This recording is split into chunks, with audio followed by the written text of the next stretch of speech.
Okay, Sistas fans, if you if you tuned into the live stream last night, I think you already know I did not like this episode. 2 out of 10. And to be completely honest, in some ways I feel like that is too high of a score of the episode, but there were, just a couple things here and there that I actually did like. But for the most part, this episode was extremely, I'm going to try to avoid using the word triggering, extremely annoying. I feel like that's, a less hostile way of putting it. Because it turns out the sneak peek we got was the actual opening scene of the episode. And I think we were all scratching our heads during the first portion where the girls are over at Jordan's place and it is never brought up. It is never brought up that Gary was married to Jasmine at some point. Well, not too long ago, actually. Now, in my sneak peek, I already ranted about how I felt about Danny, and this episode just made it worse. And then on top of that, the timeline stuff makes no sense whatsoever. It makes no sense whatsoever. It's like I've honestly just given up trying to put together a timeline, because at this point, it's like, whose line is it anyway? The points don't matter. In Tyler Perry writing, the continuity doesn't matter. I think the most annoying part about the episode, aside from Danny, was the fact that for some reason, the main focus of exposing Gary was simply that, oh, well, Andy and Gary were together for, a while during the same time that you two were dating and got engaged and you got pregnant. Never once mentioning, oh yeah, just like, oh yeah, he said he wanted to marry me, and then the ring you're wearing, that's the same ring that he tried to propose to me with and stuff. And I'm like, again, you're not going to mention his whole wife. But I ain't going to hold you. I feel like 3 years have passed because it makes no sense to not bring that up. It really doesn't. But for some reason, at the end of the episode, when the girls are at Karen's, all of a sudden they mention, well, yeah, this is my karma because I started messing around with Gary when he was still married. And, well, no, you're marriage material, Andy, because that's why his ex-wife went crazy and whatnot. Why didn't you mention that stuff before? That was my main question. I'm like, why are we doing this? This is not just about Andy. Well, you know what? I think I know why. Because if Andy would have mentioned Gary's ex-wife, then at the same time, she would be exposed for having an affair with him. Because revealing that, oh, Gary was with me at the same time he was with you, and Andy honestly didn't know about Penelope, she comes out of this clean. But if it was mentioned that, well, actually, me and Gary, we first met and he was married and he said he was leaving his wife and we started an affair. So that's what it is. I bet that's what it is. But then again, with Danny being Danny, I feel like she would have said it all.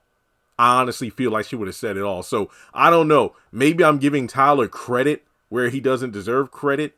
If Andy was really like, I'm not going to reveal Jasmine because that will make me look even worse. Or he just forgot. But then again, he didn't forget because Jasmine, not by name, was mentioned at the end of the episode. That's what confused the heck out of me. Sorry about that opening there. It's like I'm trying to make sense of it. Well, real quick though, hit the thumbs up button. Please hit the thumbs up button to show you like the video.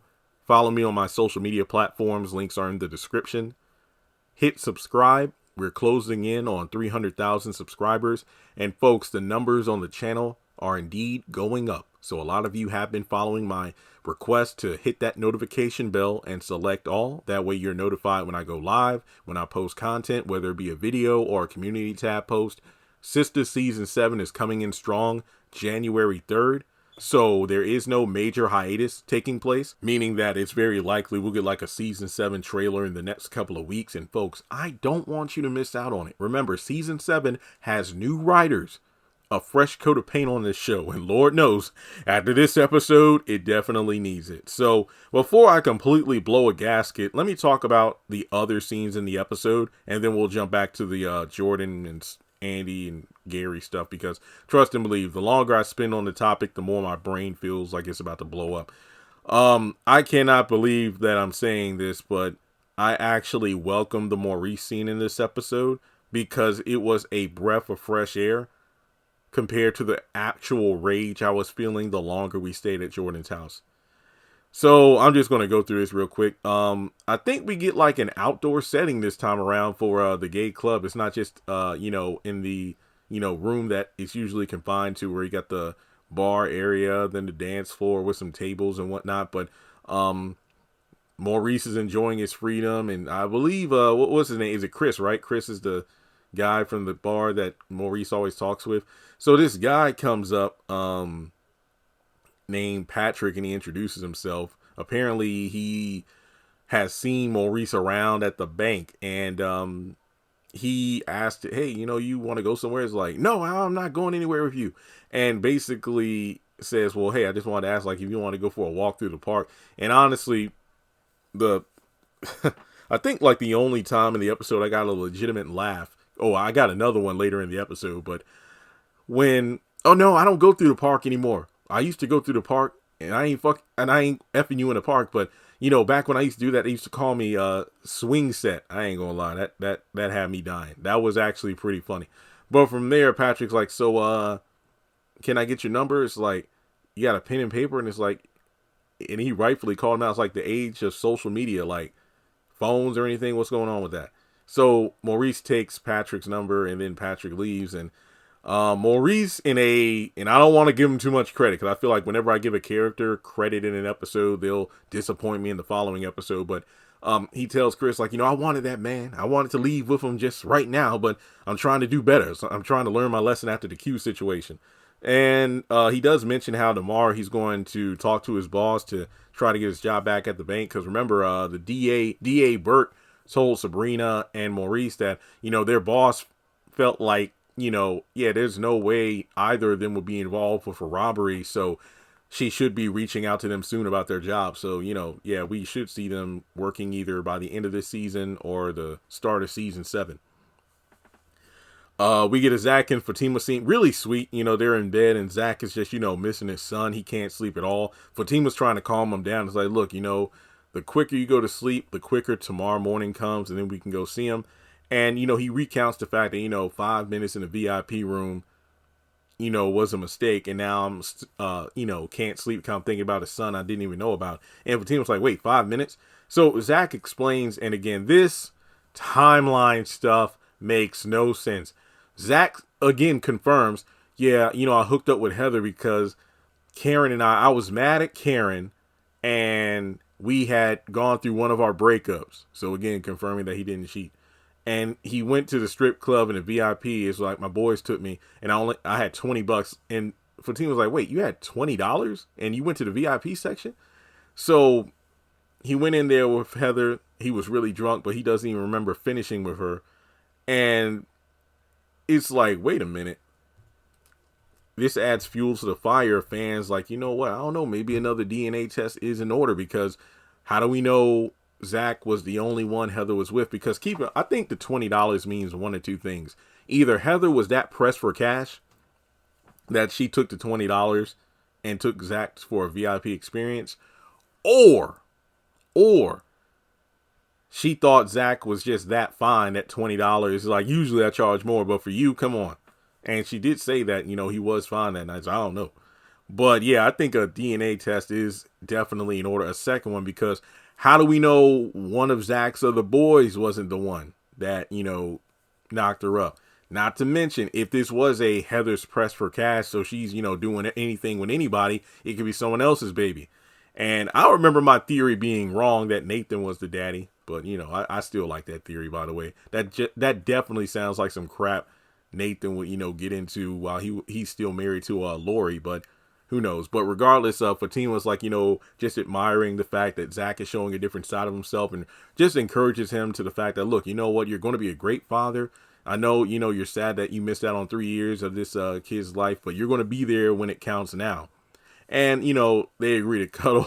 Goda's like, can I be Big Spoon? Always. So that was just a fun, cute scene. And at the end of the episode, Miss Cheryl calls about the ambulances and they rush over there. Honestly, remember my prediction was wrong because I thought that scene would happen earlier in the episode and then the episode would end with Zach and Fatima arriving at Heather's to find out what's going on. But that happens in next week's episode based on the preview.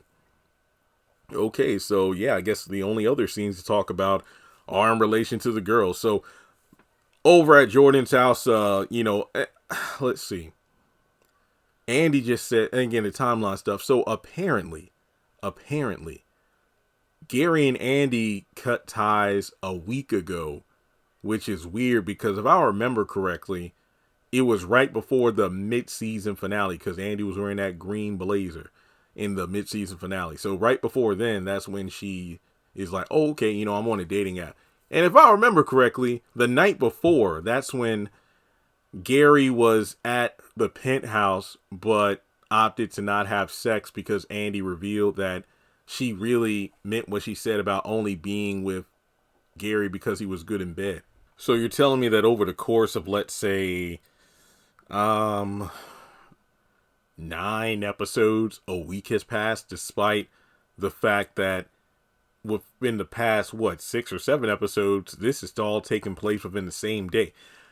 I don't even know anymore. See, when it comes to like House of Pain and assisted living, yeah, I'm used to that where sometimes between 2 episodes, months have passed or something like that. For example, Lisa being pregnant in season 1, but then season 9, and then having her baby at the ending of season 10, and the baby's still an infant now. But in Sistas, I just don't even know. Remember, yeah, each season is a week, yet you're telling me months, and I'm not doing this. I'm not doing this. So, yeah, they discover, oh, this is the same ring he proposed to me and tried to get married to me, with. And then, folks, I don't even have it in me to go into Danny like I did yesterday. I just don't. You know how I feel. I know some of you all find my rants entertaining, but I just don't got it in me. I just don't. I think she is full of it. I really do. I know there are people like, oh, everybody needs a Danny in their life. And it's like, I'm not saying, I don't know. It's just the fact that Danny has her own stuff going on. And based on the preview for next week, she doesn't want to deal with the press and stuff.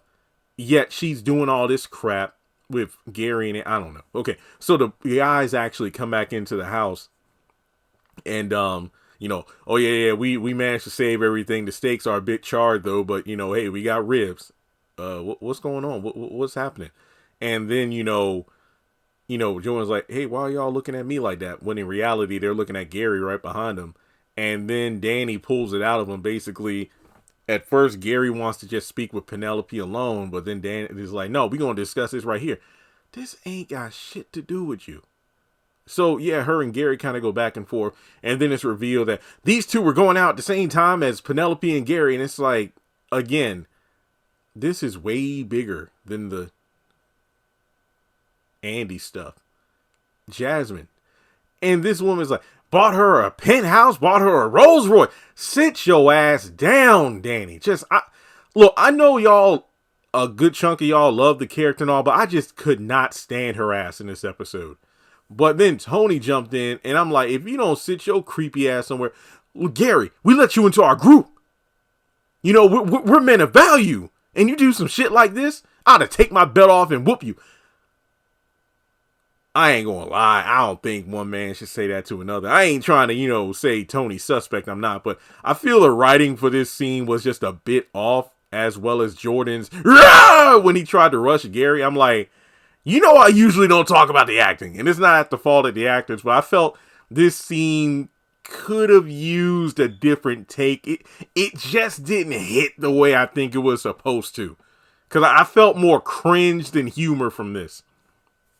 But I gotta give it up to Jordan, like that's his sister and Gary's gonna play her, so props to him. Like I said, that roar or whatever he tried really didn't work for me, but the fact that he stood up for his sister, hey, I ain't got no problem with that.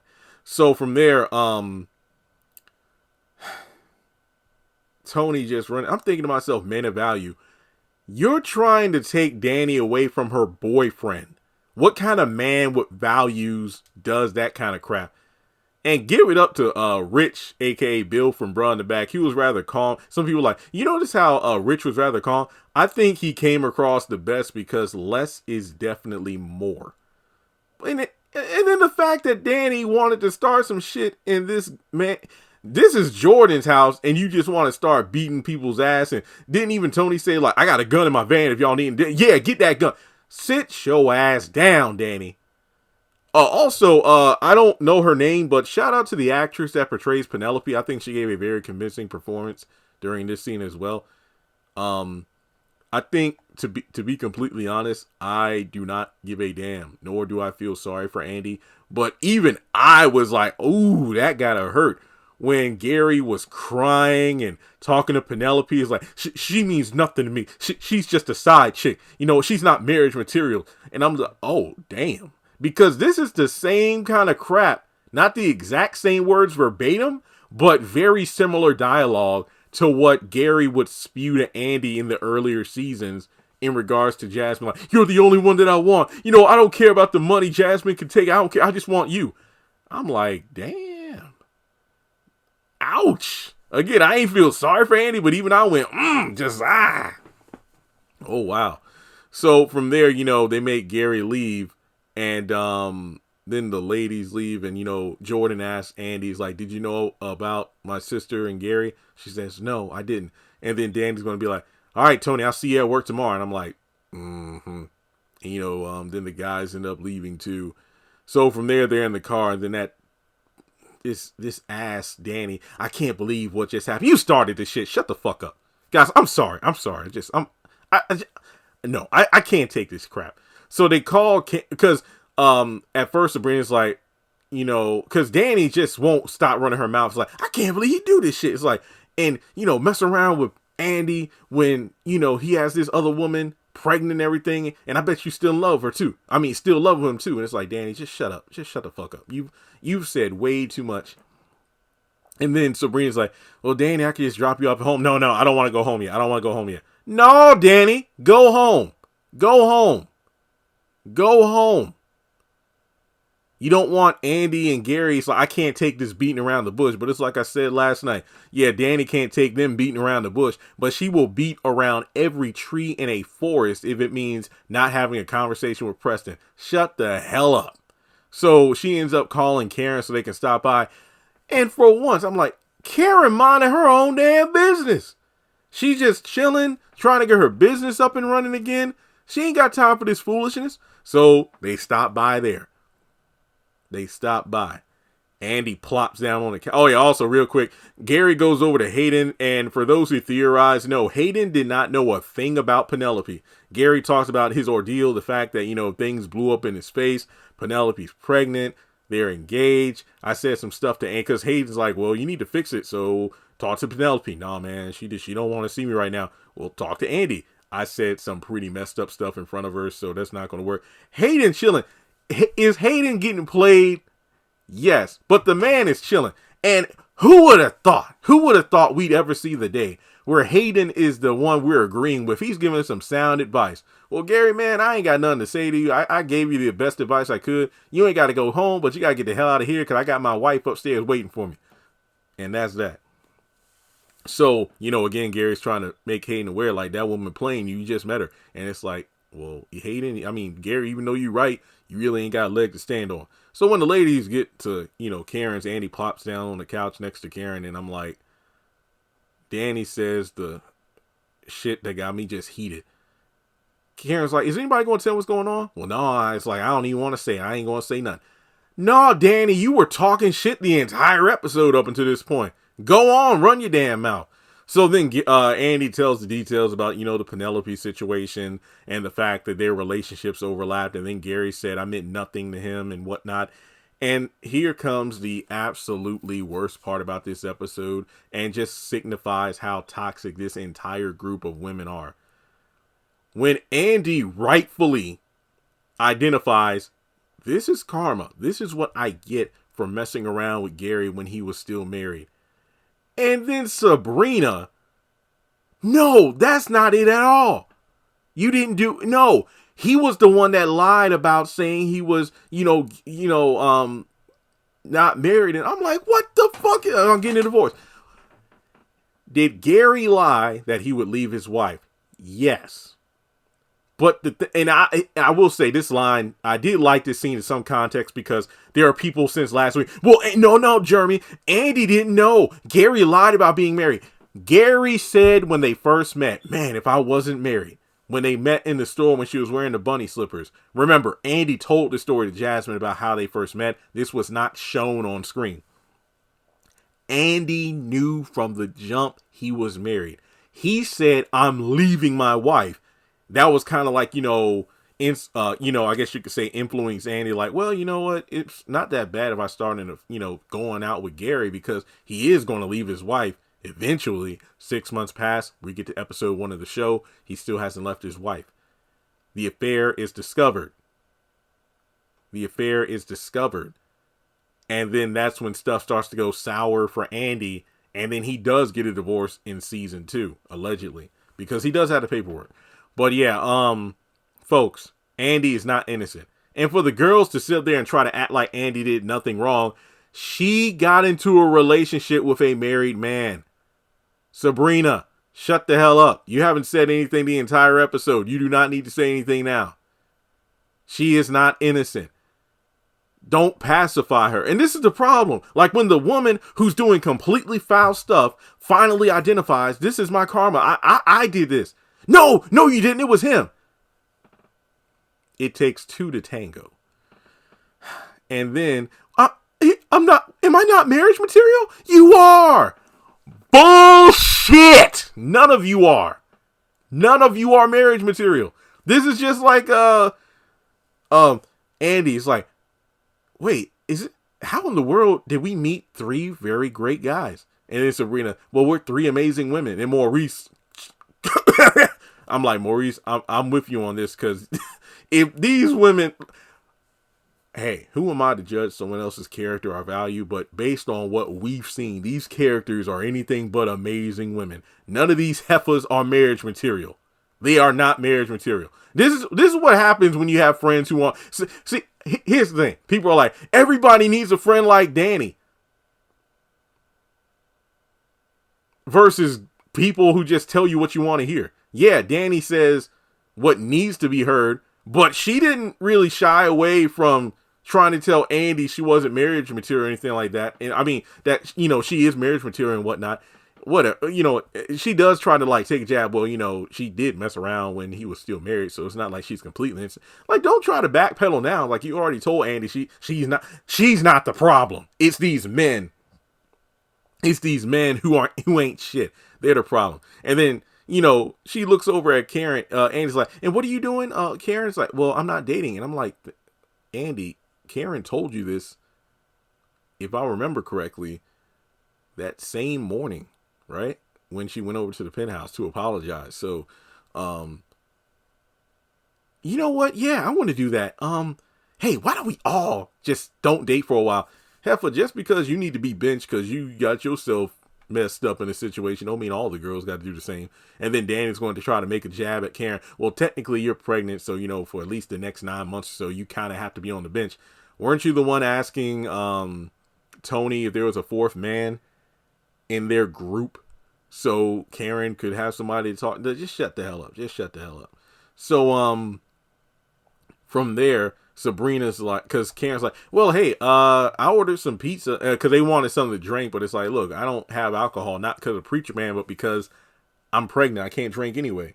But essentially, she wants the girl to stay for pizza to chill. And again, like I said at the beginning of the episode review, the reason Karen's all chill and wants him to stay is because she's not the one in the hot seat, it's Andy. But then Sabrina's like, nope, because Danny has to get home to have a conversation with Preston that she doesn't want to have. Well, Preston was rude earlier today. I'm like, if you don't sit your ass in the pipsto. So they end up leaving. And then that's the end of the episode because I covered the Zach and Fatima stuff already. as you can tell, folks, this was not a good episode, and it's very sad because last week my hopes were high. I'm like, oh snap, talking about Gary, talking about Andy. I'm rewatching season 1 stuff. This week, I'm just mad. Because I gave Tyler Perry credit last week. I'm like, you know what? Let him cook. He's like incorporating earlier elements of the show. It's making me want to go back and rewatch stuff. But now I'm just like, man, do you even know your own continuity? I'm sorry.